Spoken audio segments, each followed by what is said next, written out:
తొలివలపు 46వ భాగం. ఇక కథలోకి వెళ్తే, ఊహించని చర్యకు శైలుకు 2 నిమిషాల పాటు ఏం చేయాలో అర్థం కాలేదు. కనీసం అంశు అరవడానికి కూడా లేకుండా కర్చీఫ్ నోటికి అడ్డుపెట్టి ఆమెను అక్కడి నుండి వ్యాన్లో తీసుకువెళ్ళిపోయాడు. శైలుకి ఏం చేయాలో తెలియక 2 నిమిషాల పాటు మైండ్ బ్లాక్ అయిపోయింది. హడావిడిగా ఫోన్ తీసి తన తండ్రికి కాల్ చేసింది. కానీ రీచ్ అవ్వలేదు. విసుకి చేయిపోయి ఆగిపోయింది. అతను ఈ స్టేట్లో లేకపోవడం వల్ల ఏం చేయాలో తోచని పరిస్థితిలో మోక్షిత్ గుర్తుకొచ్చాడు శైలుకి. అతనికి కాల్ చేస్తే అవసరం కోసం చేశావా అని ఎక్కడ అడుగుతాడో అని భయపడింది. కానీ వేరే దారి లేక మోక్షిత్కు కాల్ చేసింది శైలు. మోక్షిత్ కాల్ ఆన్సర్ చేసి చెప్పు అనేలోగానే ప్లీజ్ మోక్షి, అంశుని సేవ్ చేయి అని ఏడుపుతో కూడిన బాధతో మోక్షిత్ని వేడుకుంది శైలు. అయిష్టంగానే కాల్ ఆన్సర్ చేసిన మోక్షిత్కు అంశు పేరు వినగానే భయం కలిగింది. వెంటనే అలర్ట్ అవుతూ ఏమైందో చెప్పు అన్నాడు కంగారుగా. శైలు అక్కడ జరిగిందంతా చెప్పి ఎవరో వ్యాన్లో బలవంతంగా తనను తీసుకువెళ్ళిపోయారు అని అంది. వ్యాన్ నెంబర్ గుర్తుందా అని అడిగాడు మోక్షిత్. అంటూ వ్యాన్ నెంబర్ చెప్పింది శైలు. తనకున్న ఇన్ఫ్లుయెన్స్కి కనుక్కోవడం కష్టమే. పోలీసులు తప్ప మరో దారి లేదు. వెంటనే ట్రాఫిక్ పోలీస్ కంట్రోల్ ఆఫీస్ దగ్గరికి వెళ్ళి విషయం చెప్పి వ్యాన్ నెంబర్ చెప్పి ట్రేస్ చేయమన్నాడు మోక్షిత్. కొంచెం వరకు చెక్ చేసి చెప్పిన వాళ్లకు వ్యాన్ మాయమైపోవడంతో మేమేం చేయలేం అంటూ నిర్లక్ష్యం చూపించారు పోలీస్ బృందం. వాళ్ళని అడిగి ఉపయోగం లేదని సీసీ ఫుటేజ్లో లాస్ట్ లొకేషన్ ఎక్కడుందో కనుక్కొని అక్కడికి చేరుకున్నాడు మోక్షిత్. అక్కడి నుండి కనీసం ఎటు వెళ్లాలో తెలియక మోక్షిత్కు తల బద్దలైపోయినట్లు అనిపించింది. ఎవరిని సహాయం అడగాలో తెలీదు. వెంటనే ప్రమోద్ గుర్తుకు వచ్చాడు తనకు. ప్రమోద్కి ఫోన్ చేసి అంశు కోసం చెప్పి ప్లీజ్ హెల్ప్ చేయి అని చాలా రిక్వెస్ట్ చేశాడు. అయితే ఆ విషయం అతనికి తెలియంది కాదు కదా. కన్నింగ్ స్మైల్ ఒకటి ఇస్తూ సరేరా, వెంటనే నాకు తెలిసిన వాళ్ళని అడిగి చెప్తాను, నువ్వు లైన్లో ఉండు అని అంటూ కంగారు నటించి మోక్షిత్ని పూర్తిగా తనను నమ్మేలా చేసుకున్నాడు. ఆ తర్వాత ప్రతిభకు కాల్ చేసి ప్రమోద్ విషయం చెప్పి ఏం చేయమంటారు అని అడిగాడు. ఆ రోజుతో అంశు చాప్టర్ క్లోజ్ అయిపోతుందన్న ఆనందంతో మబ్బుల్లో విహరిస్తున్న ప్రతిభ ప్రమోద్ కాల్కి కాసేపు ఆలోచించి మోక్షిత్ని రాంగ్గా గైడ్ చేయమని చెప్పింది. అంశు జాడ తెలియక మోక్షిత్ పిచ్చివాడైపోతే వాడి చేతిలో పడ్డ అంశు లైఫ్ పూర్తిగా స్పాయిల్ అవుతుందని వెర్రి నమ్మకం తనది. ప్రతిభ చెప్పినట్లే మోక్షిత్ కాల్ కనెక్ట్ చేసుకొని అంశుని తీసుకువెళ్ళిన రూట్ కాకుండా మరొక రూట్ చెప్పాడు ప్రమోద్. నిజమేనా అని అనుమానంగా అడుగుతున్న అతనితో నమ్మితే నమ్ము, లేదంటే లేదు. నీకోసం కనుక్కొని చెప్తే నన్నే అనుమానిస్తున్నావా అని కోపం చూపించాడు. తన కోసం అంత కష్టపడి కనుక్కున్న ప్రమోద్ మాటకు వాల్యూ లేకుండా చేయడం ఇష్టం లేక అతని మాటని బలంగా నమ్మి అతను చెప్పిన దారి వైపే వెళ్ళాడు మోక్షిత్. అది ఎంత దూరం అనేది అతనికి తెలియకుండానే సాగుతోంది ప్రయాణం.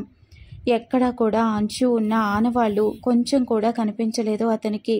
ఒకానొక సమయంలో సిగ్నల్స్ కూడా మిస్ అయితే ఆగిపోయాడు మోక్షిత్. అప్పుడు అతనికి ప్రమోద్ మాటపై డౌట్ కలిగింది. సిగ్నల్సే లేని ప్లేస్లో కూడా అంచు ఉందని ఎలా ట్రేస్ చేయగలిగాడు అని అనుమానంతో మళ్ళీ తిరిగి వెనక్కి వచ్చేశాడు. ఫోన్కి సిగ్నల్స్ అందగానే శైలుకి కాల్ చేశాడు మోక్షిత్. అప్పటికి అతని కాల్ కోసమే ఎదురు చూస్తున్న శైలు వెంటనే ఆన్సర్ చేసి ఎక్కడుందో తెలిసిందా అని ఆతృతగా అడిగింది. లేదు శైలు, అంశుని మిస్ అయ్యాను అంటూ వణికిపోతున్న గొంతుతో చెప్తున్న అతని మాటకి శైలులో అసహనం చేరిపోయింది. ఇంకొక మాట కూడా మాట్లాడకుండా దేవ్కి కాల్ చేయాలని నిశ్చయించుకుంది. కానీ తన ఆలోచనలు మరోవైపు పరుగులు పెట్టాయి. కెనడాకి వెళ్లకుండా సిటీలోనే ఉన్న లోహిత్ గుర్తుకు వచ్చాడు శైలుకి. అతని సామర్థ్యం తెలిసిన దానిగా ఒక్క సెకండ్ కూడా లేట్ చేయకుండా లోహిత్కు కాల్ చేసింది. శైలు నెంబర్ లేని అతను అన్నోన్ నెంబర్కి ఎవరో అనుకుంటూ కాల్ ఆన్సర్ చేసి హలో అన్నాడో లేదో అంచు మిస్ అయింది, ప్లీజ్ తనకు హెల్ప్ చేయండి అంటూ ఏడ్చేసింది గట్టిగా. శైలు మాటలు విని లోహిత్ మెదడు మొద్దుబారిపోయింది. ఏం మాట్లాడుతున్నావు శైలు అని రెట్టించి అడిగాడు. శైలు విషయం అంతా వివరించి వ్యాన్ నెంబర్ చెప్పి ప్లీజ్ ఎక్కడుందో ట్రేస్ చేసి తనను వెతికి పట్టుకోండి అని ప్రాధేయపడింది. Next second Lohith call cut చేసి తన ఫ్రెండ్స్లో ఒకరైన అతనికి కాల్ కనెక్ట్ చేసి van number and Anshu phone number రెండూ చెప్పి ట్రేస్ చేయమని చెప్పాడు. బ్లూటూత్ కనెక్ట్ చేసుకున్న లోహిత్ వెంటనే అంశు కాలేజ్ దాని వైపు వెళ్ళాడు. 4 నిమిషం నుండి అతనికి తన ఫ్రెండ్ ద్వారా అప్డేట్స్ రావడం మొదలుపెట్టాయి.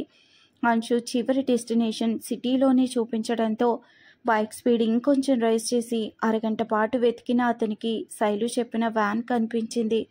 వెంటనే అటుగా వెళ్ళిన లోహిత్ బయటే కాపులా కాస్తున్న ఇద్దరిని కొట్టి లోపలికి వెళ్ళి చీకటి గదిలో బంధించి ఉన్న అంశుని చూశాడు. కుర్చీకి కట్టేసి ఉన్న ఆమె వైపు చూస్తూ అంశు అనుకుంటూ దగ్గరకు వెళ్తుండగా ఎవరో బలంగా కర్రతో తలపైన కొట్టినట్లు అనిపించి తలకి చేతులు అడ్డు పెట్టుకుంటూ వెనక్కి తిరిగి చూసిన లోహిత్కి కనిపించాడు స్టూడియో ఓనర్. వాడి కోసమే కదా ఎప్పటి నుండో ఎదురు చూస్తోంది. తన తలకైన గాయాన్ని కూడా పట్టించుకోకుండా స్టూడియో ఓనర్ని ఇష్టం వచ్చినట్లు కొట్టి అడ్డొచ్చిన ప్రతి ఒక్కడిని ఉతికి ఆరేశాడు లోహిత్. అందరి అంతూ తేల్చిన తర్వాత పోలీస్కి కాల్ చేసి అడ్రస్ చెప్పి త్వరగా రమ్మని చెప్పాడు. అయితే అప్పటికే స్పృహలో లేని అంశుని చూస్తూ దగ్గరకు వెళ్ళిన లోహిత్కు తెలిసింది ఆమెకు డ్రగ్స్ ఇచ్చారని.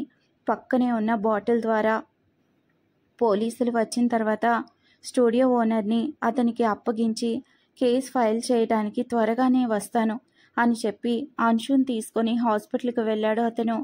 24 అవర్స్ అబ్జర్వేషన్ తర్వాత స్పృహలోకి వచ్చిన అంశుకి తను ఎక్కడుందో తెలిసి రిలీఫ్గా ఫీల్ అవుతూ పక్కనే ఉన్న లోహిత్ని చూసి కన్నీటితో థ్యాంక్స్ చెప్పుకుంది.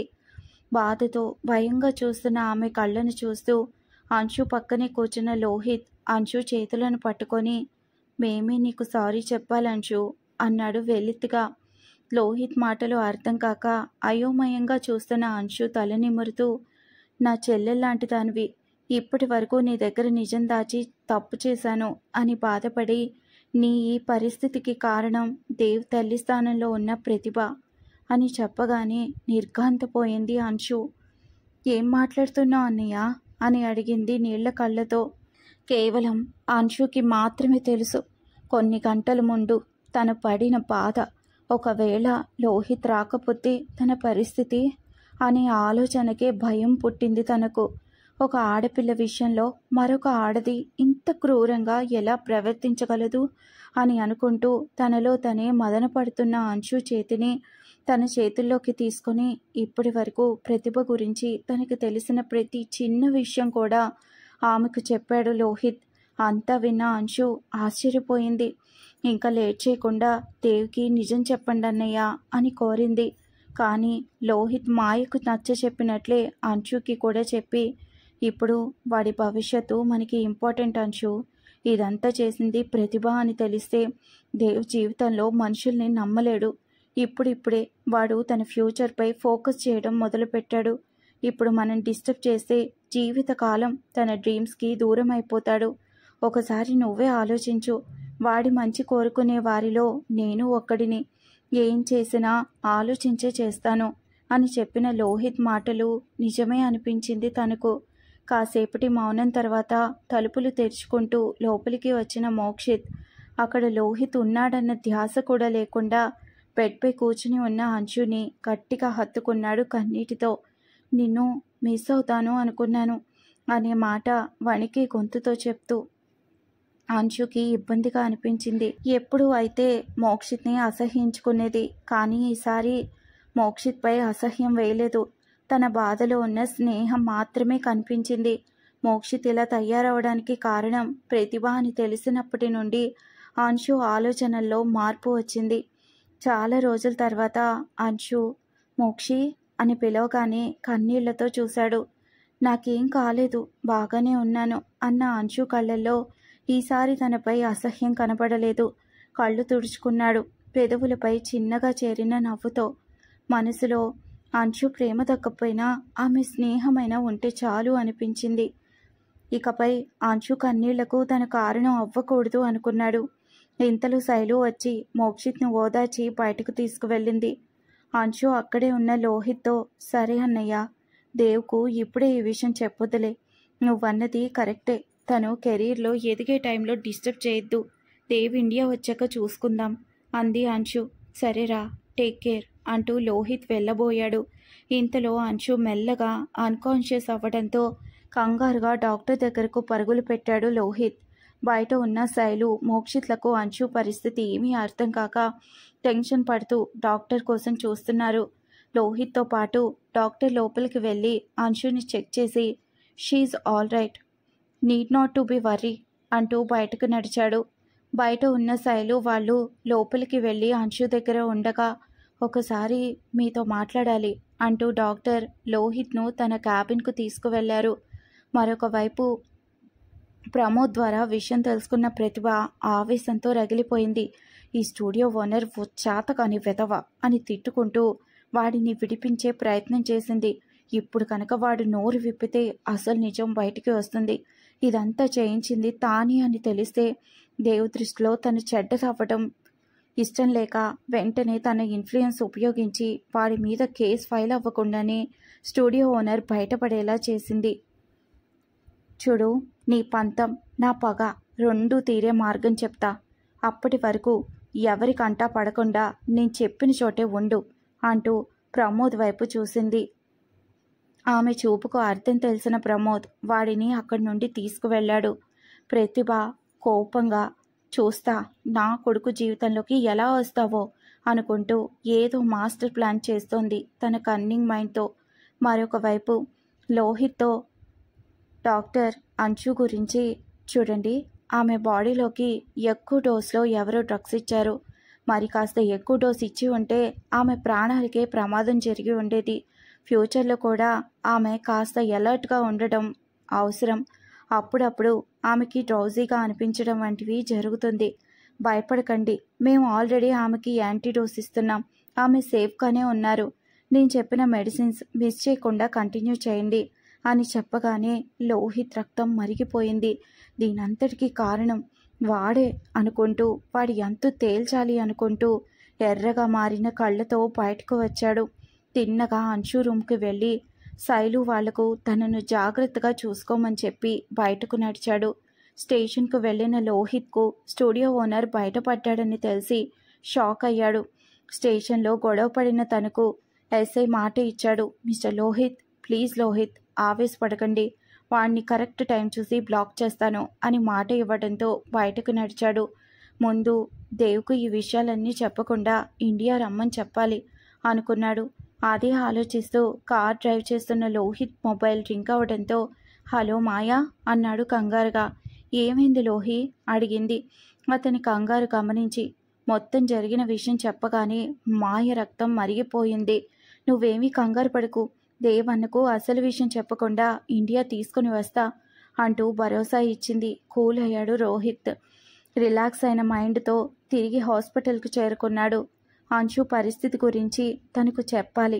తన బాడీలోకి డ్రగ్స్ వెళ్ళాయి అని చెప్తే ఎలా రియాక్ట్ అవుతుందో, బట్ చెప్పాల్సిందే అనుకుంటూ అంశు గదిలోకి వెళ్ళాడు.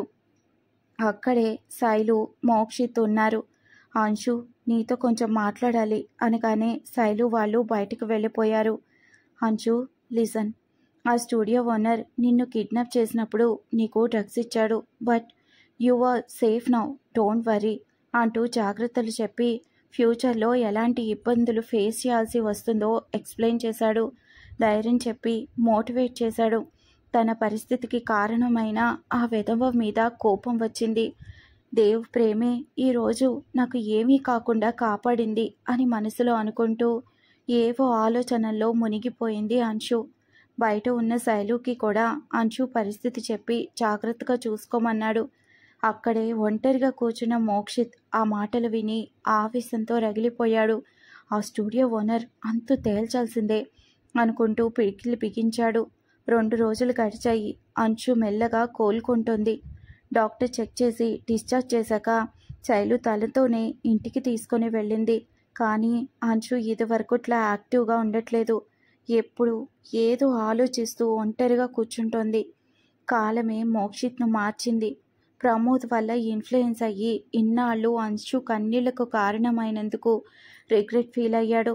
తన ప్రవర్తనలో మార్పు రావడం గమనించింది. కానీ ఇప్పుడు అవేమీ తనకు సంతోషాన్ని ఇవ్వడం లేదు. కేవలం దేవ్ రాక మాత్రమే ఇప్పుడు తనకు సంతోషాన్ని ఇస్తుంది. దేవ్ రాక కోసమే ఎదురు చూస్తూ ఎగ్జామ్స్కు ప్రిపేర్ అయింది. లాస్ట్ ఎగ్జామ్ రాసి బయటకు వస్తున్న అంశుకి ఎదురుగా దేవ్ కనిపించాడు. అంతే, అంశు కళ్ళు సంతోషంతో మెరిశాయి. చేతులు కట్టుకొని తనని చూస్తూ అందంగా నవ్వుతున్న దేవ్ని చూస్తూ పరుగున వెళ్ళి దేవ్ని హగ్ చేసుకొని మిస్ యూ దేవ్ అంటూ ఎమోషనల్ అవుతుంటే, హే అంశు ఇటు చూడు అంటూ కళ్ళు తుడిచి నుదుటిపై ముద్దు పెట్టుకున్నాడు. ఆ ముద్దు తనకు ధైర్యాన్ని ఇచ్చింది. ఇక తన ఫ్యూచర్ సేఫ్ అనిపించింది తనకు. దేవ్ పక్కనుంటే చాలు, ఈ ప్రపంచాన్ని జయిస్తాను అన్నంత బలం వచ్చి చేరింది అంశులో. దేవ్ ఎప్పుడు వచ్చావు, ఏంటి ఈ సడన్ సర్ప్రైజ్ అంటూ అడిగింది. వెయిట్ చెప్తా, ముందు బైక్ ఎక్కు అనగానే అంశు టక్కున బైక్ ఎక్కి కూర్చుంది. కొంత దూరం వెళ్ళగానే అంశు ఎప్పటిలా కాకుండా చనువుగా దేవ్ను హత్తుకుంది. తనను బాగా మిస్ అవుతోందని అర్థమైన దేవ్ తన చేతుల్లో చేయి వేసి ఆ స్పర్శతోనే ధైర్యం చెప్పాడు. ఒకచోట బైక్ ఆపిన దేవ్ వైపు ఆశ్చర్యంగా చూస్తూ, ఏంటి ఇక్కడికి తీసుకొని వచ్చావు అని అడిగింది. ఆ లగ్జరియస్ రెస్టారెంట్ని చూసి. చెప్తా, లోపలికి పద అంటూ లోపలికి వెళ్ళిన తనకు అక్కడ వాళ్ళ కోసమే వెయిట్ చేస్తున్న లోహిత్ వాళ్ళని చూడగానే దేవ్ చేతిలో కీస్ పెడుతూ, నువ్వు చెప్పిన అరేంజ్మెంట్స్ అన్నీ చేశాను, మీటింగ్ అవగానే కలుస్తాను. అంశు నీతో దేవ్ అంతా చెప్తాడులే, ఓకే బాయ్ అంటూ బయటకు నడిచాడు లోహిత్. నీకేమీ అర్థం కాలేదు కదా, నేను చెప్తాను రా అంటూ స్విమ్మింగ్ పూల్ వైపు తీసుకువెళ్ళాడు.